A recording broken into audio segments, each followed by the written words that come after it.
La semana pasada les hice sentir el valor de la oración que refleja el capítulo 17 de San Juan. Les mostré o les hice ver que hay tres oraciones muy destacadas, muy importantes en esa escritura. Hay una oración muy personal de Jesús. Cuando Él llega ante la presencia del Padre para expresar sus sentimientos y darle gracias por haberle permitido fielmente cumplir con lo que se habían programado a favor de la raza humana.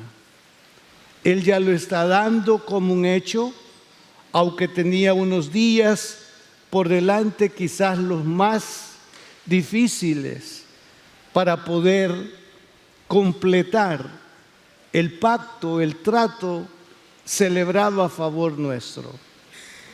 Hoy quiero hablarles sobre la oración que el Señor Jesús elevó a favor de los discípulos, a favor de estos que le acompañaron o le estaban acompañando, y que ellos recibirían la gran responsabilidad de dar continuidad al proyecto de Dios. He de manifestarles que el proyecto de Dios no ha finalizado.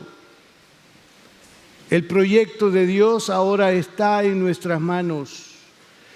Como iglesia y como miembros del cuerpo de Cristo, cada uno tenemos una responsabilidad, la misma que delegó a sus discípulos, es la que nos ha delegado a nosotros: dar a conocer su nombre, enseñar su palabra, producir la cercanía del pecador para recibir el perdón de sus pecados.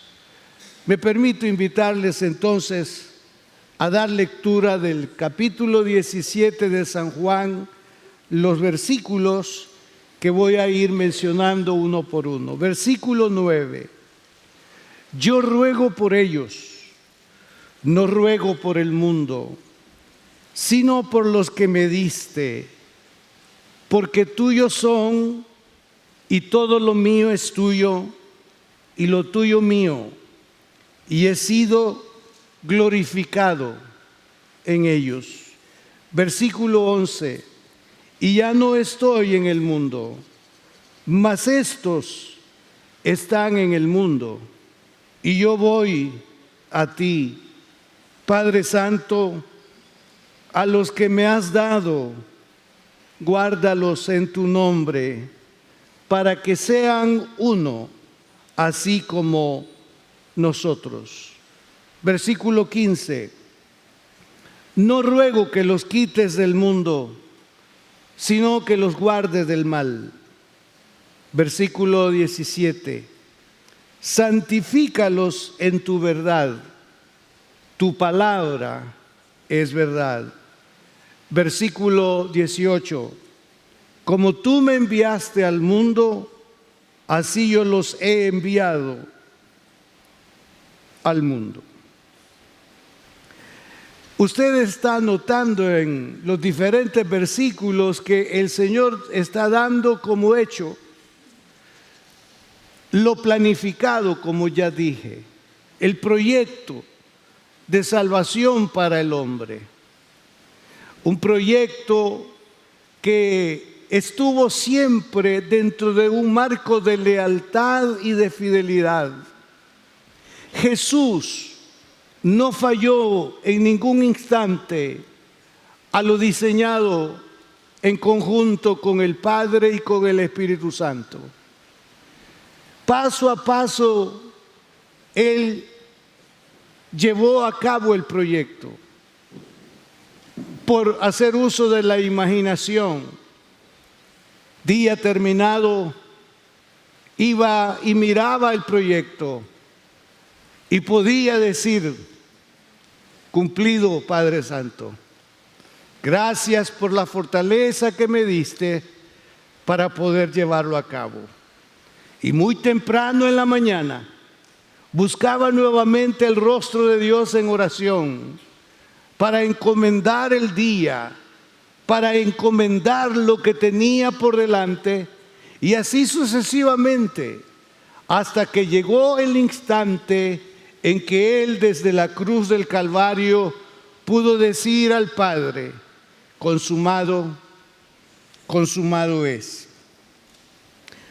El mensaje de hoy bien podríamos suscribirlo al valor, a la importancia de la oración de intercesión. En el Facebook está circulando, digamos, una oración por el pastor. La leí, por cierto, muy linda la oración. Pero un viernes en la tarde, en la noche, para celebrar nuestra oración de viernes, le cuento que tenemos oración los viernes a las 6:30. Allí en la urna donde están las peticiones, hay un cartoncito que yo creo que adrede lo han puesto así y con una claridad dice: oremos por el hermano Orlando. Y yo dije: bravo, dije, qué hermoso. Y ahí está, mire. Y yo cuando vi mi nombre como una petición de oración, yo dije: gracias, Señor, por ello. Porque vemos en las Sagradas Escrituras peticiones de oración, de intercesión por los que servimos o sirven al Señor. Pablo en más de alguna oportunidad le dijo a la congregación: oren por mí. Y eso no es debilidad. Eso está en el marco del reconocimiento de que nos necesitamos los unos a los otros para fortalecernos a través de la oración. Yo no sé qué momentos difíciles pueden estar algunos de ustedes pasando.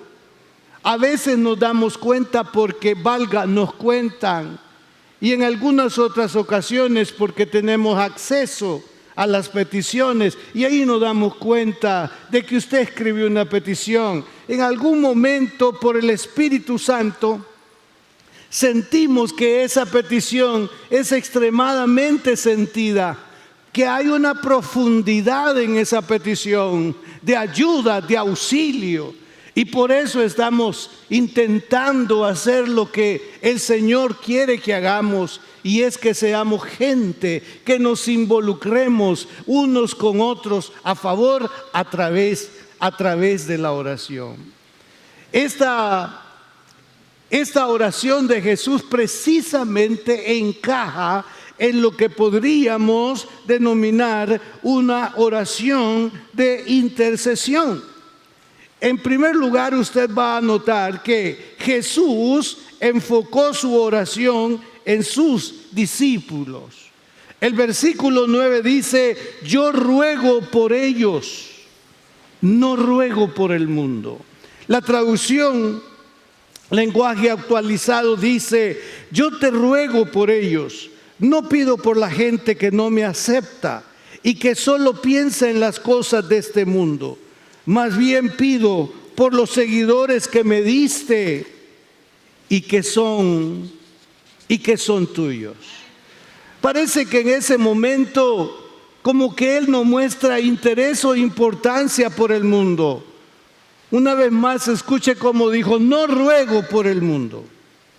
Y no es que Él no se interesara por un mundo perdido y caído. Ese momento era para enfocarse exclusivamente en la vida de sus discípulos. Note usted entonces que para todo hay tiempo. En este momento no está diciendo: Padre, el mundo se está perdiendo, o Padre, el mundo va de mal en peor, o Padre, si tú no intervienes no va a haber cambio en el mundo. No, era momento para orar en exclusividad por sus discípulos. Me agradaría que usted entienda lo siguiente. Cuando se está presidiendo una oración y cuando las peticiones están bien claras sobre qué debemos de orar e interceder, no salga usted orando por pupusas. Debe de orar por lo que se está proyectando, se está indicando, se está enseñando, porque ese es el enfoque, esa es la necesidad que está, confrontándose en el nombre del Señor. Es el momento de unir nuestras voces y nuestra mente en lo que en ese instante es nuestro enfoque. ¿Lo entiende, verdad? No es tiempo para orar por otras cosas, sino por lo que se está indicando. Hay momentos donde nos sentimos con extrema libertad para orar por todo lo que se nos venga a la mente o que está en el corazón. Pero en ese instante hay que hacer lo que se nos está indicando. Entonces, para Jesús, ese momento, los discípulos eran su prioridad. Él sabía cómo estaban las condiciones del estado. Él sabía el peligro que estaba delante de él o que estaban padeciendo familiares o parientes de sus seguidores. Pero ese momento, su enfoque se llaman discípulos y por ellos es que el Señor está orando. El versículo 11, dentro de este marco, nos está hablando de la sensibilidad que en el corazón de Jesús existió, de tal manera que los discípulos siguieran mostrando una unidad de propósito, una unidad en torno a lo que Él les había enseñado. Que ninguno distorsionara del proyecto que les estaba indicando. Que todos fueran en el mismo camino, en el mismo cauce y con la misma visión. Entonces no está Él ignorando al mundo. Recuerde que la presencia de Jesús en el mundo era porque amó al mundo. Y no es que lo está ignorando, pero ese momento su oración se enfocaba en sus discípulos. Además, vuelvo el versículo 11, su petición a esta altura fue: guárdalos en tu nombre. Dice el versículo así: y ya no estoy en el mundo. Vea qué forma de orar. Él está, si mundo equivale al globo terráqueo, precisamente creo que a eso se refiere. Pero Él está diciendo: ya no estoy, pero Él está. Pero sí, esa declaración es como quien dice: ya me veo en el punto exacto del propósito pactado con el Padre a favor del mundo o a favor de la gente. Pero ya no estoy en el mundo, mas estos están en el mundo. Ellos siguen con sus pies profundos en este mundo. Yo ya estoy para ser levantado, para regresar al espacio contigo. Y yo voy a ti, dice Padre Santo, a los que me has dado, guárdalos en tu nombre para que sean uno, así como nosotros. Él está en esa oración dentro de lo más hondo, pidiendo al Padre.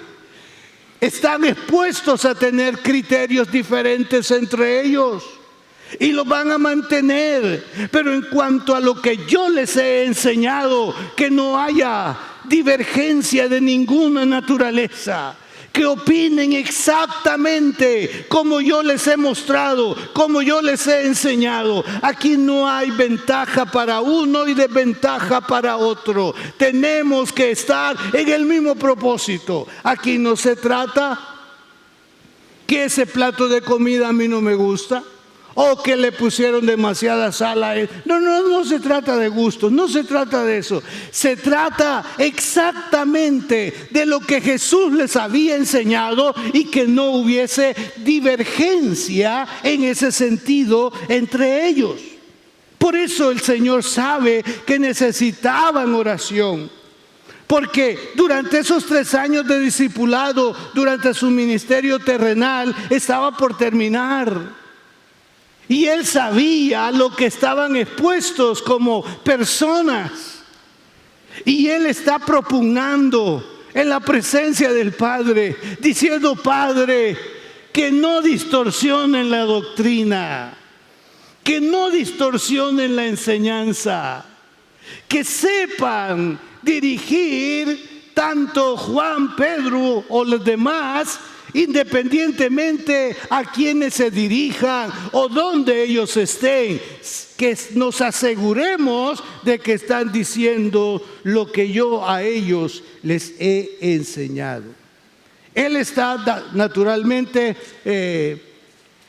indicando ya que su partida está próxima, que ellos se quedarían solos y que necesitaban de la intervención del Padre. Porque dice: cuando yo estaba con ellos, yo los protegía, yo los guardaba, yo los dirigía, pero ahora que voy a salir, oh Padre Santo, te ruego que los ayudes para que sean uno, así como nosotros somos uno. Además, las circunstancias que les rodeaban eran circunstancias que ya de alguna manera Jesús las había sufrido y estaba por sufrir aún otras o en mayor escala. Y Jesús sabe que si estos están identificados con Él, los enemigos de Jesús serían los enemigos de ellos. Todo aquello que intentaron hacer en contra de Jesús ahora sería en contra de ellos, porque ellos eran seguidores del enemigo religioso número 1 de los religiosos de su momento. Él está diciendo: Padre Santo, guárdalos. Están expuestos a traición, están expuestos a arresto, están expuestos a pruebas, están expuestos a golpes, aún están expuestos a una muerte difícil, como la que estoy a punto de sufrir por causa del mundo, por causa de las almas. Él está propugnando que nada ni nadie les cambie su manera de pensar sobre Jesús. Se dice que muerto el maestro, los discípulos dejaban de opinar o dejaban de continuar con lo aprendido. Y a eso estaban expuestos los discípulos de Jesús. Si ya Jesús había muerto, ¿qué razones habían para continuar con la doctrina de ellos o de Él? Pero qué interesante, guardaron la doctrina y hicieron posible que nos llegara a nosotros. Guardaron la confianza de que el único Salvador es Jesús. Y llegó la noticia a nosotros. Y por eso somos salvos. Abrazamos lo que ellos abrazaron como aprendizaje de parte de Jesús. Lo llevaron a lo más profundo de su alma. Y ahora nosotros hemos sido beneficiados por la perseverancia de estos 12, de estos 120, de estos 500, de estos 5,000, de estos 8,000, y podríamos ir añadiendo a más y a más y a más y a más. Entonces Él dice: guárdalos, guárdalos, guárdalos, guárdalos en tu nombre. Que no claudiquen por nada, Señor. Él les había advertido que estaban siendo enviados en medio de lobos. Él les había advertido que en momentos tendrían que pasar por pruebas y dificultades a causa de su nombre, a causa de su mensaje. En un momento se ve que tambalean, pero cuando vino sobre ellos el Espíritu Santo, Cuando sintieron que el poder de Dios había descendido de una forma extraordinaria sobre sus vidas, Pedro pudo decir en un instante: no está bien obedecerles a ustedes antes que a Dios. Nosotros vamos a obedecer a Dios y no importa qué vayan a hacer contra nosotros los seguidores de Jesús. Estaban ellos seguros y dispuestos a llegar hasta las últimas consecuencias a causa de su Maestro, de su bendito Señor, nuestro Señor y Salvador Jesucristo.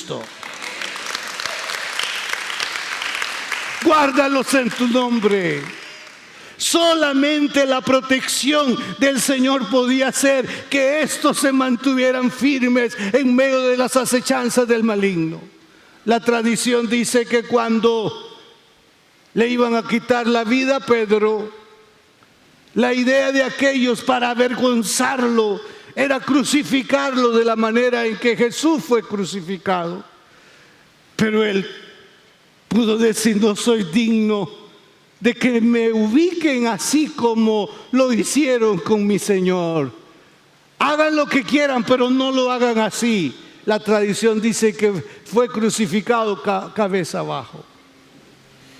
¿Y cuántos otros pasaron por momentos? Herodes pensó que con la muerte de Jacobo la gente iba a festejar y se iba a levantar en contra de los discípulos y iban a hacer algo más fuerte contra ellos. Y por eso persiguieron a Pedro y buscaron la manera. Pero todo esto no los desanimó. Todo esto estaba dentro del plan de Dios, guardados, protegidos por la gracia y por la misericordia del Señor. Usted a esta hora debe saber que todo lo que emprenda a razón del servicio para Dios, eso está protegido. Y protección no estoy mencionándolo como algo excepto de un problema. No, protección dentro de lo que consiste la presencia de Dios en su vida, que por grave que sea el problema, usted no es debilitado, sino que es fortalecido por ese problema, por esa prueba. Nunca para que eche pie atrás, nunca para que retroceda, sino para que se fortalezca en medio de la prueba y que usted pueda decir: mi Dios sigue siendo mi Dios, aunque esto no sea como yo lo deseaba o esperaba. Mi Dios sigue siendo mi Dios y lo voy a alabar, y lo voy a alabar, y lo voy a alabar. Bendito sea su nombre. Jesús sabía que el futuro para ellos no iba a ser tan halagüeño. Jesús sabía que iban a enfrentar dificultades y que solo la protección del Padre era la que podía darles victoria. Yo quiero declararles en fe de que podemos seguir de pie, no por nuestras propias fuerzas, sino por las que vienen de lo alto. Sino por las que vienen de lo alto. Si la dificultad se ha acrecentado, doble su rodilla, busque un espacio y clame a su Dios. Quizás no esté solo usted en su oración. Quizá hayan tantos otros orando por usted. Quizá no mencionen su nombre, o tal vez sí. Lo importante es que usted no se sienta solo, porque hay una nube de testigos en los cielos y hay una nube de hombres y mujeres temerosos de Dios en las naciones, que tienen cuidado, que han despertado, han desarrollado un espíritu de intercesión, y en gran medida su victoria y la mía se debe precisamente a esos intercesores que no los conocemos por nombre, pero que sabemos que han desarrollado ese espíritu de oración. Cuando alguien ora: protege a tu pueblo, ahí está incluido usted. Cuando alguien ore diciendo: guárdalo, ahí está incluido usted. Cuando alguien diga: provéeles, ahí está incluido usted. Que el Espíritu Santo nos lleve a un desarrollo de intercesores. Nosotros les estamos invitando a que sea parte de ello. Le aseguro que usted va a estar o se va a sentir más fuerte en la gracia de Dios por lo que está desarrollando particularmente y con la confianza de la ayuda de tantos otros. Además, su petición fue: guárdalos en tu nombre para que sean uno así como nosotros. Esto lo voy a desarrollar en amplitud en la próxima oportunidad. Pero esta oración, ¿sabe qué implica? Jesús no está diciendo que están ellos fuera de propósito, en desacuerdo. No. Lo que está diciendo es: Padre, que continúen, eso es, que continúen siéndolo. ¿Qué? Que estén unidos, que continúen siéndolo, que estén unidos, que permanezcan unidos. No estamos hablando, como dije ya, de aspectos pero muy de gusto de cualquiera, de su forma de ser, su carácter. No estoy hablando tanto de eso, estoy hablando de que hablemos una misma cosa. ¿Cómo lo vamos a pronunciar? Esa es otra cosa. Pero que estamos apuntando a un solo nombre, eso es lo importante. Eso es lo que debemos de tener cuidado. Estamos apuntando a un solo nombre. Que nadie salga diciendo que Jesús y fulano salva. No, ustedes tienen que decir una sola verdad, porque hay una sola verdad. Jesús es el que salva.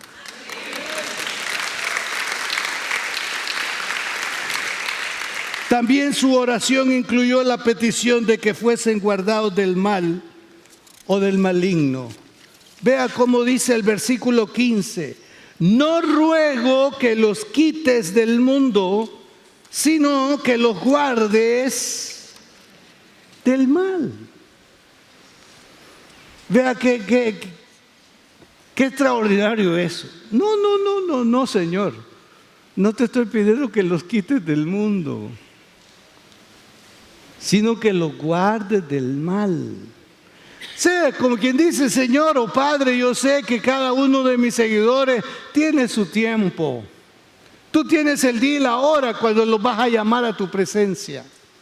Yo no estoy diciendo que anticipes el llamado o el traslado de ellos a tu presencia. No estoy diciendo: mira el mundo cómo es, mejor sácalo, llévatelo. No está diciendo eso. Lo que está diciendo es: guárdalos del mal. Ya les había dicho, cuando ustedes oren, en la oración del Padre Nuestro que llamamos, incluyó: líbranos del mal. Aquí Él está diciendo: guárdalos del mal. Otras versiones dicen: guárdalos de lo malo o del malo. Otras versiones dicen: guárdalos del diablo, guárdalos de Satanás. O sea, la oración de Jesús en ese caso es que ellos pudieran tener fuerza ante el maligno, una capacidad de victoria ante el maligno, con las diferentes manifestaciones o estrategias que el maligno tiene para dañar la vida de sus discípulos. Entonces, oh Padre, guárdalos del mal. Y queridos hermanos, mientras haya Satanás, va a haber mal. Mientras Satanás sea una realidad en el campo espiritual, va a haber mal. Y vamos a ser instados a obrar maldad. Y usted y yo sabemos por la palabra de Dios cuando estamos incursionando en algo ilícito, en algo malo, en algo que no agrada a Dios. Entonces tenemos que recurrir a la oración de Jesús. cuando Él dijo, guárdalos del mal. Señor, gracias porque tú oraste por los tuyos, pidiendo al Padre que los guardara del mal. Guárdanos del mal, guárdanos del mal. No debemos de estar deseosos del mal. Puede ser que estemos expuestos, pero no debemos estar deseosos a operar en el campo del maligno, sino que debemos de pedirle al Señor que nos ayude a mantenernos lejos del mal. ¿Está entendiendo? Ahora, en su oración incluyó la petición, santifícalos en tu verdad. Tu palabra es verdad. La traducción lenguaje actualizado en relación a este versículo reza así: tu mensaje es la verdad. Haz que al escucharlo ellos se entreguen totalmente a ti. Tu mensaje es la verdad. Haz que al escucharlo ellos se entreguen totalmente a ti. Ahora, el término santifícalos significa apártalos. El término santifícalos significa apártalos. Y hay dos formas para entender esta declaración. Una es separados para santidad. Ese término, santidad, equivale en primera instancia separados para santidad. Y aquí podríamos trasladarnos al momento cuando el sacerdote fue apartado, utensilios para el uso cultico eran apartados y que nadie podía tocar eso que estaba apartado. Hablando, digamos, de objetos, solamente era el encargado, el designado para hacerlo, y nadie podía llegar a tocar o a tomar tal o cual objeto que está apartado para un oficio determinado, específico, dentro del ambiente correcto. Esto, hermanos, aparte de orar para que fueran separados o protegidos del mal, lo que está diciendo el Señor es que progresen en santidad, que se ubiquen, que entiendan que tú me los diste, que tú los apartaste para que pudieran estar al frente de esta responsabilidad que tú me diste y que yo delegaré a ellos, que se desarrollen como hombres y mujeres entendiendo que han sido separados o apartados para Dios. Yo no sé si eso a usted le puede inspirar o puede hacerle sentir en un momento tan emocional decir: Señor, tú me has apartado para ti. ¿No es emocionante saber? Me pertenece. Él me pertenece, ella me pertenece. Yo lo he separado. Entonces, desde ese punto es santifícalos, sepáralos, y por el otro lado, apartado para el servicio. Apartado para el servicio. Lo que implica continuar con la misión que conocería con más amplitud después de su resurrección. Una es santificado, apartado en exclusividad para Él. Y el otro significado, apartado para el servicio. También debe de emocionarle que no hay mejor ser que le podamos servir como el Señor. Mire, cuando desarrollemos todos la conciencia de qué es servirle al Señor, nos vamos a entusiasmar y vamos a preguntar: ¿dónde puedo servir, pastor? Cuando nos demos cuenta a quién es que le servimos y quién es el que nos invita a servirle, porque algunos no nos hemos dado cuenta. Ciertamente, nosotros le servimos al Señor y materializamos el servicio entre nosotros. Y por esa razón puede ser que no le encontremos significado, porque la gente a la que le estamos sirviendo socialmente no representan ningún abolengo, no representan nada para poner en el currículo. ¿Puede usted poner a quién le ha servido? Ay, si a los que yo les sirvo.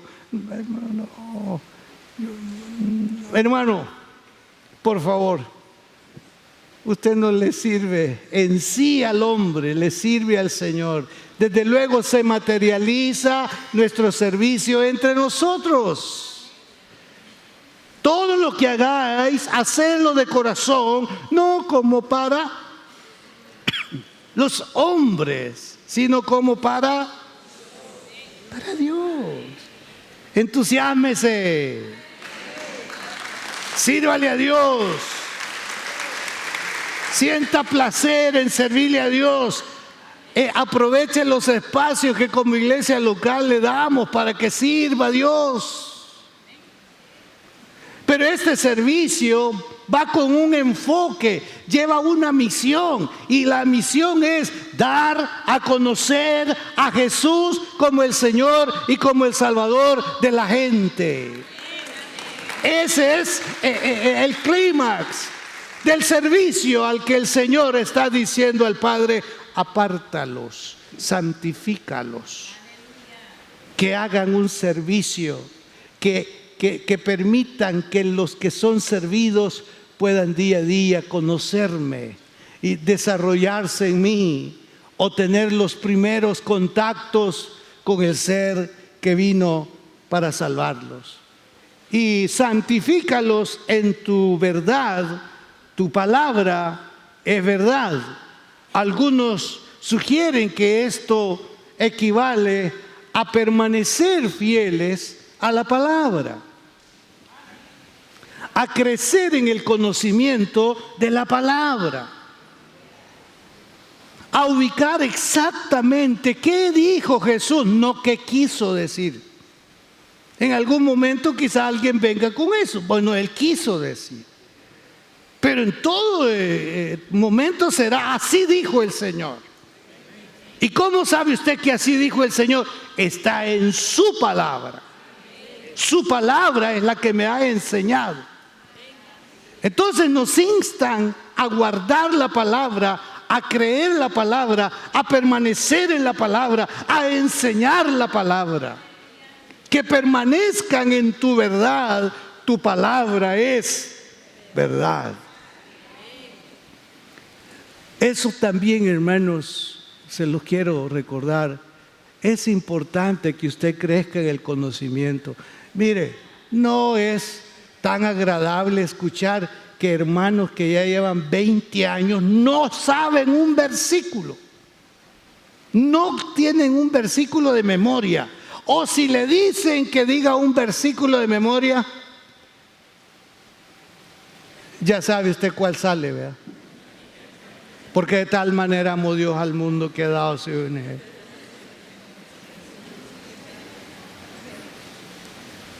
O si acaso aparece otro, ¿cómo? Clama a mí, yo te responderé. No he visto justo desamparado ni simiente que mendigue pan. Solo convenientes. Y hay algunos otros que no saben dónde está ubicado tal libro. Por eso son fáciles de llevar, de seducir. Pablo dice: no sean como las hojas llevadas por doquier, por cualquier viento. Y eso va a suceder con los que no se familiarizan, no conocen la palabra. De alguna forma u otra, como iglesia local, Somos llamados a abrirles los espacios, a mostrarles el valor de crecer, de conocer la palabra. A esta altura, creo que los presentes, ninguno podría decir que no sabe cómo evangelizar. No debería, a esta altura. A esta altura ninguno de ustedes debería andar diciendo: mire, hermano, no sé cómo orar y cómo buscar la voluntad de Dios. ¿Me puede usted ayudar para que Dios haga su voluntad? Y entonces le va a decir: mire, la voluntad de Dios es que no ande buscando oración por usted. La voluntad de Dios es que ore usted por usted. Así le van a responder. Ay, aquí falta amor. Mire, ya está con otra. Aquí no aman a la gente. Queridos hermanos, Jesús tuvo gran cuidado, y eso nada más es como una lección, como un mensaje para que nosotros desarrollemos el valor de orar unos por otros, el valor de la intercesión. Usted no sabe cuáles son las dificultades que podríamos estar pasando en el ministerio o en el servicio que prestamos acá en la iglesia, donde necesitamos hombres y mujeres levantando los brazos para orar por él, para orar por ella, y conscientes de que así como lo estamos haciendo, también otros lo están haciendo por nosotros.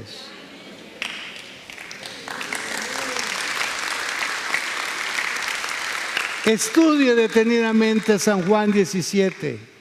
Aliméntese con esta acción de Jesús, ese gesto de Jesús, e impulsémonos a orar los unos por los otros. Que Dios nos bendiga a todos por igual.